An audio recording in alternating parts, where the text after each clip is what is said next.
طرح سجدوں کے درمیان اور رکوع کے بعد اطمینان سے کھڑا ہونا بیٹھنا یہ واجبات میں سے ہے۔ امام ابو حنیفہ رحمۃ اللہ علیہ اور تمام ائمہ کا متفقہ مسلک ہے کہ نماز کے ہر رکن میں جو اطمینان ہے اور اعتدال ہے اور سکون ہے یہ واجبات نماز میں سے ہے۔ جس نے جلدی جلدی نماز پڑھی اور ان ارکان کو صحیح طریقے پر ادا نہیں کیا، غلطی سے اگر ایسا کیا تو سجدہ سہو کرے، اور عمدن ایسا کیا تو نماز پوری دوبارہ پڑھے، اس کی نماز نہیں ہوئی۔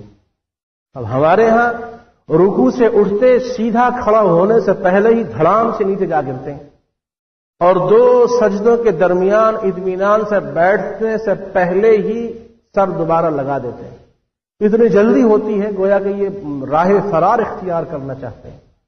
تو سمع اللہ لمن حمدہ ربنا لک الحمد کے بعد اطمینان سے کھڑے ہو جاؤ تاکہ پورا بدن سکون اور قرار پکڑ لے، پھر سجدے میں جاؤ۔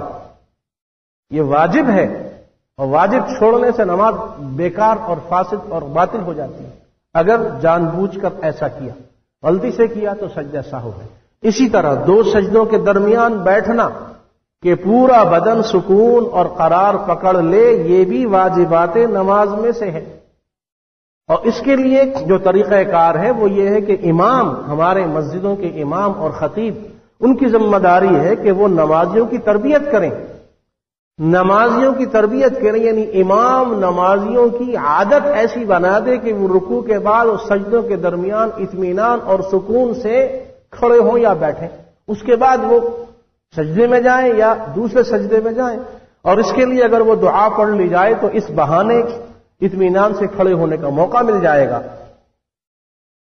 حمدا کثیرا طیبا مبارکا فیہ، سمع اللہ لمن حمدہ ربنا لک الحمد۔ اس کے بعد یہ دعا پڑھ لی جائے حمدا کثیرا طیبا مبارکا فیہ، اس کے بارے میں حدیث صحیح میں، صحیح مسلم میں یہ آتا ہے کہ 30 کے قریب یا 30 سے زیادہ فرشتے بھاگے اور دوڑتے ہوئے آئے، ہر ایک فرشتہ یہ چاہتا تھا کہ اس نیکی کا ثواب وہ لکھے، اس نیکی کا ثواب، اس دعا کا ثواب وہ لکھے۔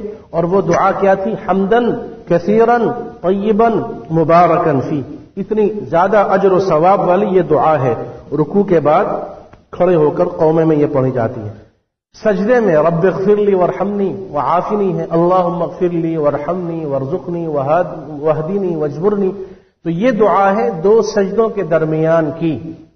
رب اغفر لی کے لفظ سے بھی اس کا آغاز ہو سکتا ہے، اور اللہم اغفر لی سے بھی، رب اغفر لی وارحمنی وعافنی وارزقنی واجبرنی۔